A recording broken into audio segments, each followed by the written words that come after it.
beliefs. And so that I wanted to write a whole book about that. I think it's probably better. I got it into just a third of this book. Then the middle third is about how we think and talk about God, especially relating to God as a violent supreme being, or God as the spirit of love and nonviolence that's at work in the universe. And then the third was to talk about church as an institution versus church as a movement. So that's really how that book happened. Those were the next three things I wanted to write about. And it just felt best. I guess I didn't know if I'd live long enough to do all three. And it seemed like they sort of had a certain way that they fit together. If I only talked about Christian faith as a way of life, which is a way of love, that might have struck some people as too soft, right? So it was really good to add this sort of hard-edged thing about violence of God. But then if I'd only written about those two, people said, well, how does this translate into action? And so that last third made sense. Yeah. I mean, I think when I first got my hands on it, I was so excited. And I heard you I think you gave a talk about the book in Nashville, around Nashville. And I got to hear you give that talk. And just being struck by this idea of God. Is God violent? What is God like?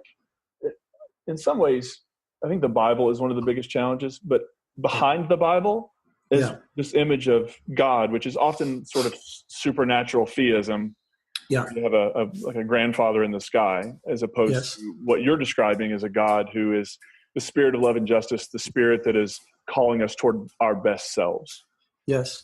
Are you finding that, and you travel a lot, you speak a lot, are you finding that those are the tensions? What do you do with the Bible? And then behind it, what do you do with God? Yeah, very much so. Very much so. Let's come back. We can come back and talk about the Bible, in this way if you want to. But this issue of God is really, really problematic. And and what is happening is the word is freighted with so much baggage that a whole lot of people are just giving up and calling themselves atheists or non-theists or whatever, which I understand because they can't see any way forward. I am deeply concerned that, because I grappled with this in a whole lot of depth when I was in high school, college, and graduate school. So this wasn't, new to me. I grappled with this very early on. But I think one of the realities that faces me is that there are a whole lot of problems associated with the word God. You throw out the word God and you get rid of a few of those problems, but then you have a whole bunch more problems, right?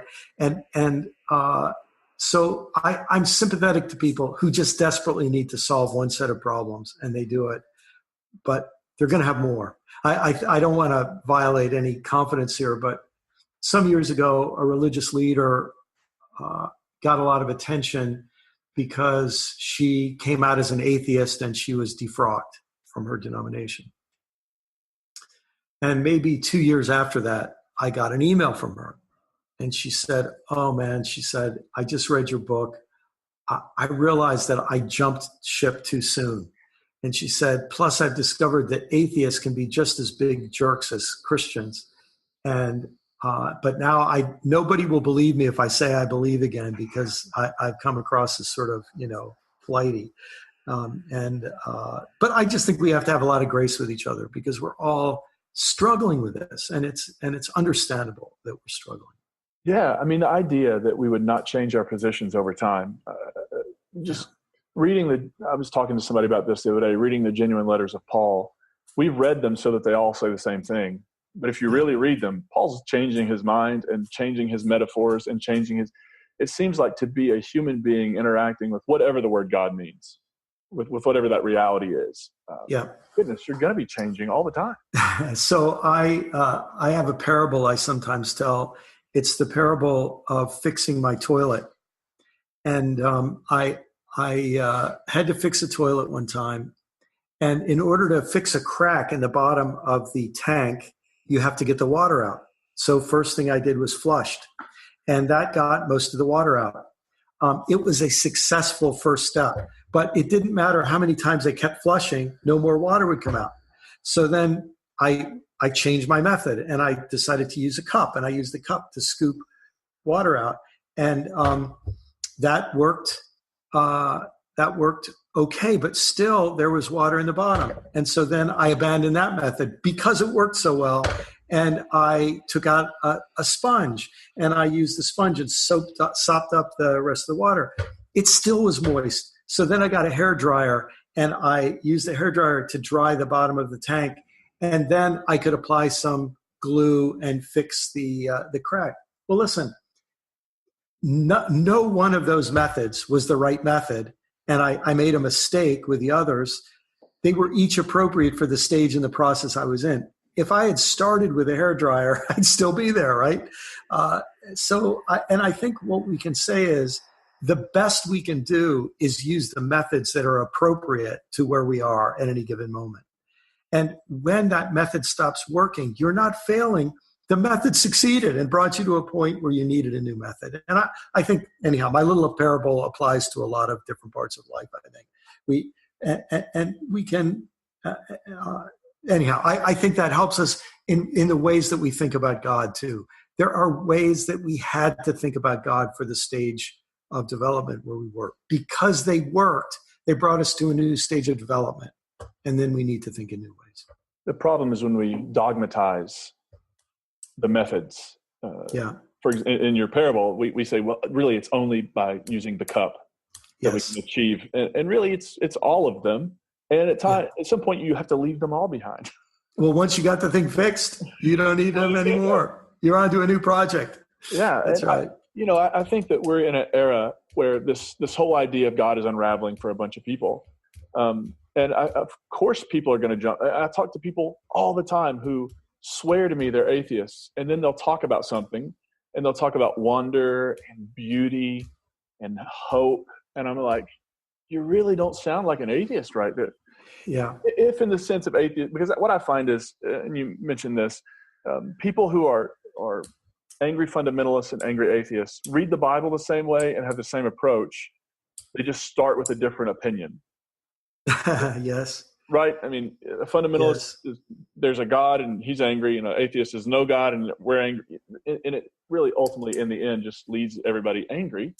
Yes. As opposed to, I think I think belief is a spectrum. Yes. And there's a lot that's well said. That's well said. And so if you think of it like this, if we're an oppressed people and we're being brutally oppressed by some other people, and we develop faith that our oppression doesn't have to last forever, that there is a God who will come and kick the butts of those people who are oppressing us and who will break them down so that we can be set free. Listen, I might not have that same understanding of God, but I sure do want to amen them for not giving up and just surrendering to oppression.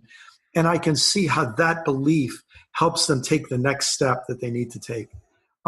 Interestingly, once they get free and they get a little land of their own, they might start oppressing some people and having some people who then develop faith in exactly the kind of God they had before, right?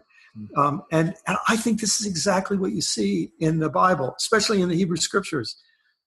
When you have people who are oppressed, God is the one who's going to come and kill their firstborn sons and force them to let us go. But then later on, the prophets come along and the prophets say, hey guys, if you don't start caring about justice, you're going to end up becoming the kinds of oppressors that don't deserve freedom anymore. Yeah, that image in the Hebrew Scriptures of Solomon, who's become the new Pharaoh. Yes. Oppressing people, using slave labor, building his empire. I always chuckle a little bit when people say, you really shouldn't mix politics in the Bible or politics and faith. Like, if you can't talk about politics, you should just put the Bible away. That's all it is. It is. Everything about it is political. That's right. That's right. In fact, that whole narrative of, oh no, this isn't political, this is spiritual, that's a highly political narrative.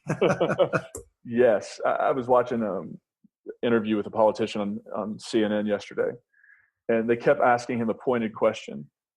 He knew the response. If he gave an honest response, it would disgust people. but he knew if he gave the right response, which is to call his own views into question, he would lose his donors. And so he just keeps trying to reframe the question. Yes. And I think that if we don't have a faith that challenges that challenges the politics, and this is not like I always tell people, look, I've been critical of the last administration for the drone strikes that we conducted again and again and again on foreign soil.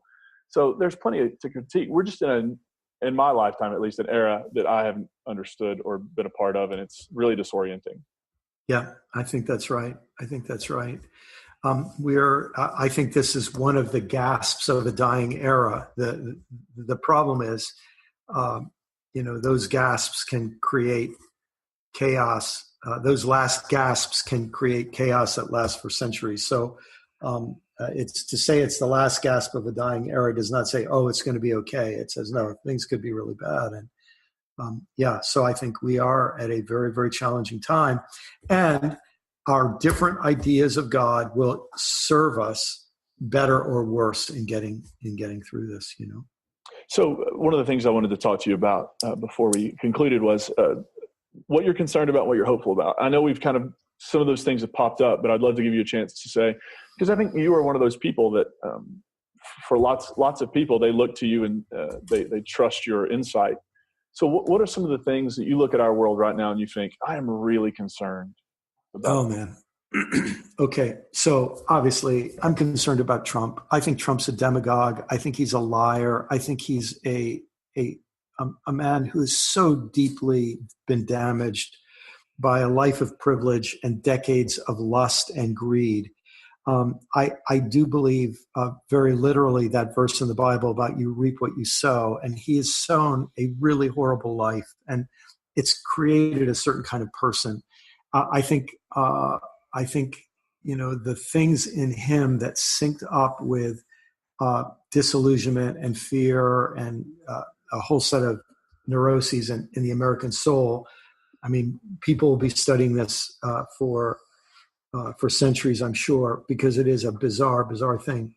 But on a deeper level, I think Reverend William Barber and others are right. You say, look, Trump isn't the problem. Trump is yet another symptom of the problem, and there are so many ways to describe the problem. One is that America is a racist project, and that you and I, as white guys, have to somehow come to terms with and help other people come to terms with our racist past, our racially unjust present, and we have to develop a vision for a racially just and diverse and healthy future, right? And I think that's an exciting process. How do you talk to people about that when they would, I've been in these conversations and people will push back and say, well, but nobody owns anybody right now and everybody can vote. And how do you actually push back and say, regardless, there's you and I have benefited from racism in our lives. It's just true. Yeah. So if someone said to me what you just said to me, I don't know what I would say in the moment because it's way easier to, be in but here's what I wish I would say. I wish I would say to them, wow, you really don't care about racism. You really don't think it's a problem. And I would just stop. And if that's, and I would say, gosh, if you don't care about it, you're not going to do anything about it. Mm. And I would just try to define what they have just told me. Okay. And if they're willing to live with that, I'm not going to physically do this, but I will shake the dust off my feet and just realize they're not ready to do it. Now, I might say, wow, you really don't care about racism. I really do. It's one of the deepest moral concerns in my soul. For me as a Christian, for me as a human being, I feel this in the depths of my bones. If you ever wanted to understand why this matters to me, I'd be glad to explain it to you. But it sounds like you're really not interested. And I would just be willing to let them not be interested. Because if I push, it's just going to make them defensive. But I do want to help them define where they are and see if they really want to live with that. And I want to let them know there's another way to do it. And I want to do it graciously because I want them to feel that I'm a safe person to talk to if they ever want to do it, if they're ever willing to do that.